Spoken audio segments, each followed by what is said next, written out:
સ્વાધ્યાય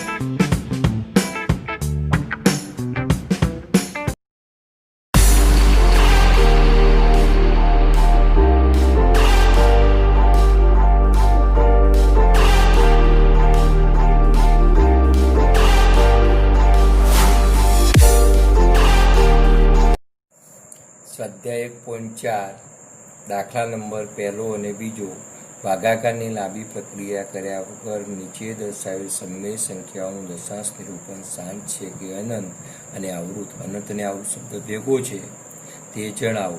એક દાખલામાં આટલું કહે છે, પણ જો બીજા દાખલામાં એવું કહે શાંત હોય તો, અને જો શાંત હોય તો તેનું દશાંશ નિરૂપણ કરવાનું છે. આ રીતે દાખલા 1 અને 2 આપણે ગણવાના છે. અગાઉ આપણે દાખલા ગણ્યા છે, એની અંદર આપણે આગળની પ્રક્રિયા ચાલુ રાખીએ. તો આપણે એની અંદર દાખલા નંબર 4 છે કે 15 ભાગ્યા 1600. તો એને આપણે દશાંશ નિરૂપણ પહેલું તો શાંત છે કે નહીં તે નક્કી કરવાનું છે. તો આપણે શું કરીશું, રફ કામ કરવાનું રહેશે. રફ કામની અંદર આપણે 1600 છે એને આપણે અવયવ પાડવાના છે. શરૂઆત આપણે અગાઉ પણ ગઈ હતી, અવયવ પાડીએ એટલે કે અવિભાજ્ય હોય 2 થી શરૂ કરવાની. પાછળ 0, 2, 4, 8, 6 હોય 8, બરાબર. તો 2 ભાગી શકાય. તો 2 ભાગશો તો 800, 2 ભાગશો તો 400, 2 ભાગશો તો 200, 2 ભાગશો તો 100, 2 ભાગશો તો 50, 2 ભાગશો તો 25, બરાબર. 2 ભાગ હવે શું હશે, 5 ભાગશો તો 5, 5 ભાગશો તો 1. તો આપણે એના અવયવ પાડી નાખ્યા છે. તો અહીંયા આપણે ગણીએ કે છેદ આપણો શું છે, છેદ 1600.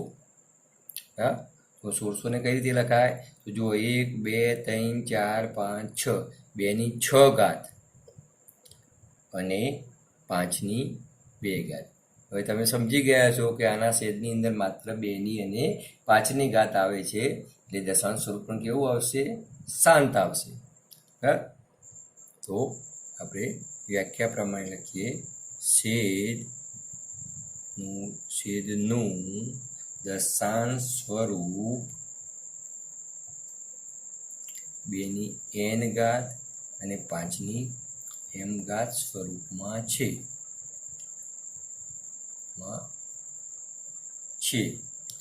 માટે 15 ભાગ્યા 1600 નું દશાંશ સ્વરૂપ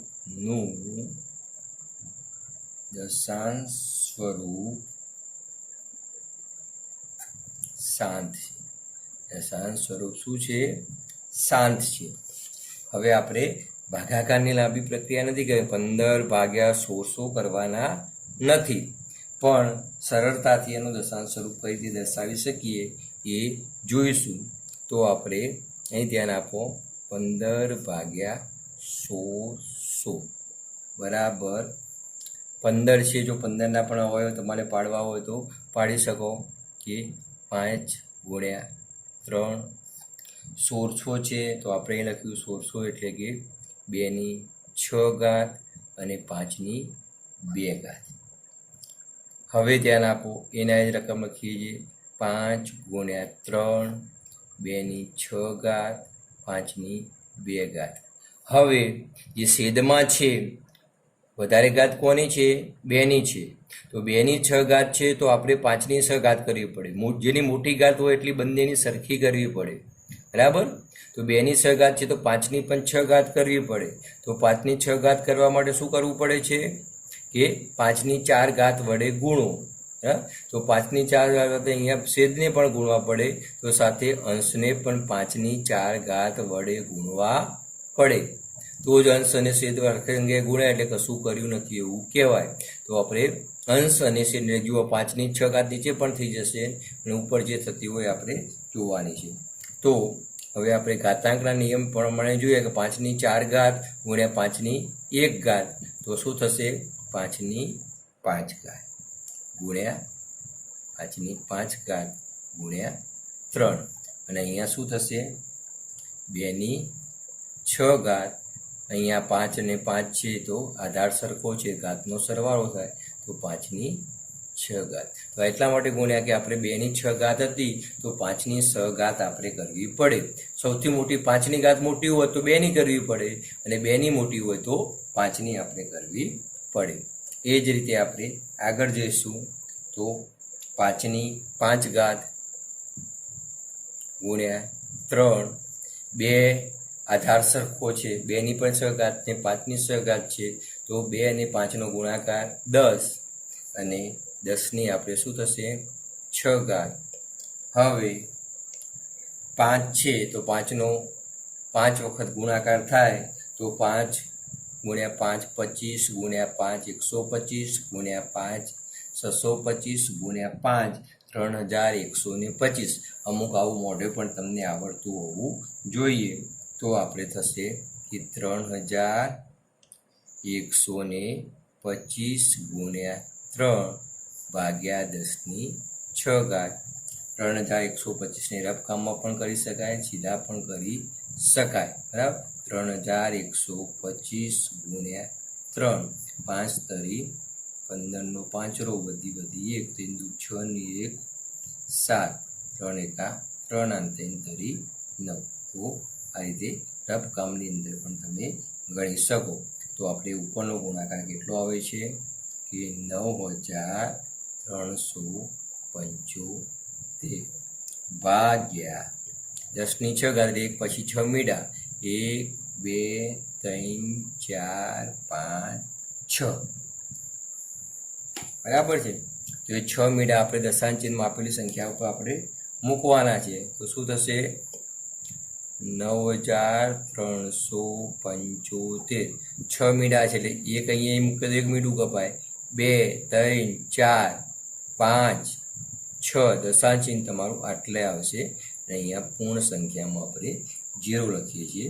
તો આમ આપણે આ સંખ્યાનું શાંત દશાંશ સ્વરૂપ છે, અને એને આપણે શાંત દશાંશ સ્વરૂપને આપણે દશાંશ નિરૂપણ તરીકે 0.009375 વડે દર્શાવી શકાય. બરાબર, આમ લખવું હોય તો આવું લખી શકાય કે 15 ભાગ્યા 1600 નું શાંત દશાંશ સ્વરૂપ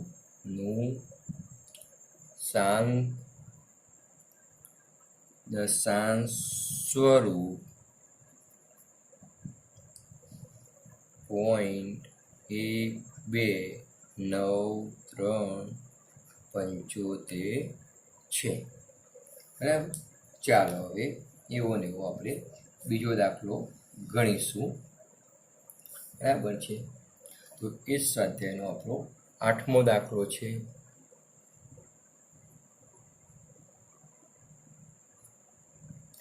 તો 8મો દાખલો છે 6/15. તો આપણો છેદ શું છે 15. તો 15ના અવયવ 3 ગુણ્યા 5. 15ના અવયવ શું થાય 3 ગુણ્યા 5. પણ અહીં ધ્યાન આપજો, આ છેદના અવયવ પાડ્યા છે તો સીધું આપણે પેલા આમ જોયું હતું કે નીચે 3 જોયા એટલે અશાંત. નીચે 3 જોયા એટલે અનંત અને આવૃત ન લખી શકાય, કારણ કે 6 છે એમાં પણ 3 છે, 6 પણ એમાં પણ શું છે 3 છે, એટલે 3 સામાન્ય હવે દૂર થઈ જવાના છે. એ આ તમારે અહીંયા થોડું વિચારવું પડે કે 6/15. તો આપણે અંશ અને છેદ બંનેના અવયવ પાડીશું. બરાબર છે. તો 6ના 4 લખીએ છીએ, 3 ગુણ્યા 5. તો આ 5 તો બરાબર છે, 3 ગુણીને આપણે એને અનંત અને આવૃત લખી શકાય નહીં, કારણ કે 6 છે એમાં પણ 3 છે, કારણ કે સામાન્ય હવે દૂર કરવાના છે. તો 6 છે એટલે કે 2 ગુણ્યા 3 અને 3 ગુણ્યા 5. હવે શું થશે, આ 3 ઉડી જશે, એટલે કે આ સંખ્યાને આપણે 2/5 જ કહી શકાય. 6/15 ને સામ્ય સંખ્યા એના જેવી સંખ્યા છે 2/5. એટલે હવે 2/5 નો ગુસા શું થશે 1 થશે. જો તમે અહીંયા 6 અને 15નો ગુસા લખ્યો હોત તો 3 થાત, પણ આપણે જ્યારે લખીએ ત્યારે કે એને બંનેમાંથી સામાન્ય અવયવ દૂર કરવાના, અહીંયા સામાન્ય અવયવ આપણે 3 દૂર કર્યા છે. આ સામાન્ય અવયવનું ધ્યાન આપવાનું. ઘણી વખત તમે નીચે 3 જુઓ એટલે કે તમે સીધા જ અનંત અને આવૃત લખી કાઢો, તો ઉપરનામાં પણ 3 છે એટલે સામાન્ય અવયવની રીતે તો દૂર થાય છે. બરાબર, તો એને આનો ગુસા શું થશે? બરાબર, ગુસા આ બે સંખ્યાનો ગુસા નહીં, પણ આ 2 અને 5 હવે એ રકમ થઈ ગઈ છે, તો એનો ગુસા શું છે? 1 થાય છે. બરાબર, માટે 6 આ સંખ્યા બંને એક જ છે, 2/5 કહો અથવા 6/15 કહો, નું દશાંશ સ્વરૂપ શાંત છે. નું દશાંશ સ્વરૂપ એવું છે? શાંત છે. નું દશાંશ સ્વરૂપ શાંત છે. બરાબર, હવે શાંતનું દર્શાવવાનું છે, તો આ સંખ્યા લખી દઈએ આપણે. આ લખશો તો ચાલશે, 2/5. બરાબર, તો ઘાતમાં લખીએ તો 2 5ની 1 ઘાત. શું કરવાની છે? જેટલી 5ની ઘાત છે 2ની ઘાત નથી એટલે 0 આપી છે, તો 2ની પણ 1 ઘાત કરવી પડે, તો 2/5ની 1 ઘાત છે, તો ઉપર નીચે 2ની 1 ઘાત વડે આપણે શું કરી દેવાનું? ગુણાકાર કરના. તો 2ની 1 ઘાત આ પણ 2ની 1 ઘાત કહેવાય, તો 2ની 2 ઘાત, નીચે 5ની 1 ઘાત અને 2ની 1 ઘાત એટલે 10ની 1 ઘાત, 2ની 2 ઘાત એટલે કે 4 અને 10ની 1 ઘાત એટલે 10, તો બરાબર 0.4, 4/10 થાય. તો એનું આપણે દશાંશ નિરૂપણ આ રીતે દર્શાવી શકાય.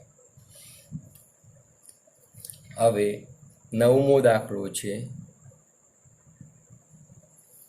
35/50. 35/50. બરાબર, તો આપણે છેદ જોઈએ. છેદ 50, તો 50ના અવયવ પાડો. આ રીતે હવે તમે પાડી શકશો.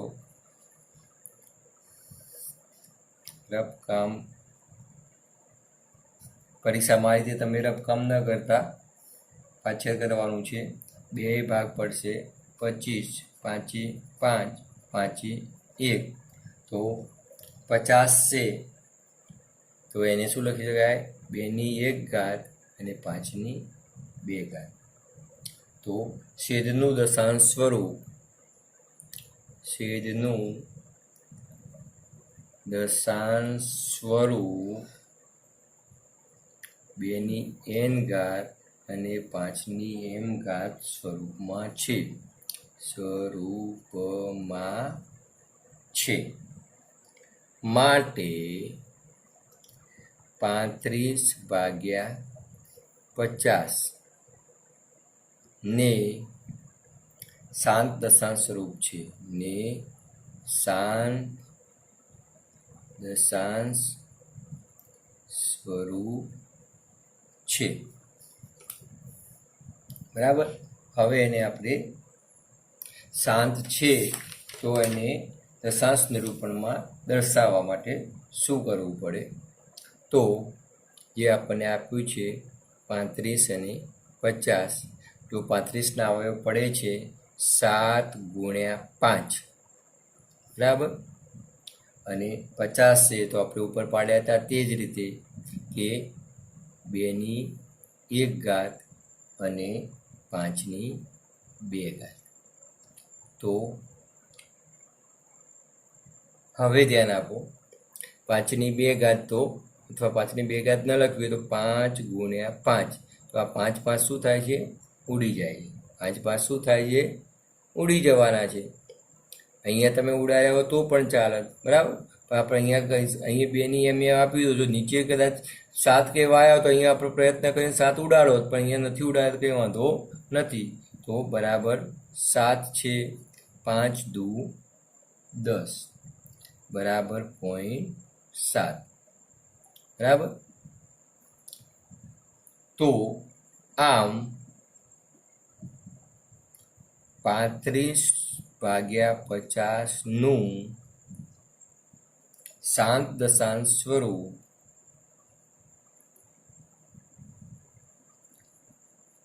0.7 છે.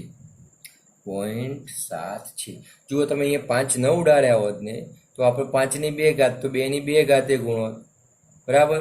તો અહીંયા 2 ગુણો તો ઉપર 7ની જગ્યાએ 70 આવી તો 10ની જગ્યાએ 100 આવો તો અહીંયા ખાલી એક મીંડું વધે એટલે 9 ઉડાડે તો 0.7 બોલો અથવા 0.70 બોલો, જવાબમાં કોઈ ફેરફાર નથી. પણ અહીંયા તમારે ધ્યાન રાખવાનું, છેદની અંદર જો કોઈ 7 દેખાય 3 દેખાય તો તમારે જોવાનું કે અંશમાં 7 કે 3 અવયવ આવે છે કે નહીં, બરાબર. તરત તમારે અનંત કે આવૃત લખી દેવાનું. જો છેદમાં અહીંયા આપણે 7 આવ્યો હોત તો આપણે જોવું પડત કે અહીંયા 35માં પણ 7 આવતો હતો તો 7 ઉડી જવાના હતા. આ ધ્યાન આપવાનું, છેદની અંદર જો 7 આવે 3 આવે 11 આવે તો અંશમાં પણ આ સંખ્યા છે કે નહીં એ ધ્યાન આપવાનું.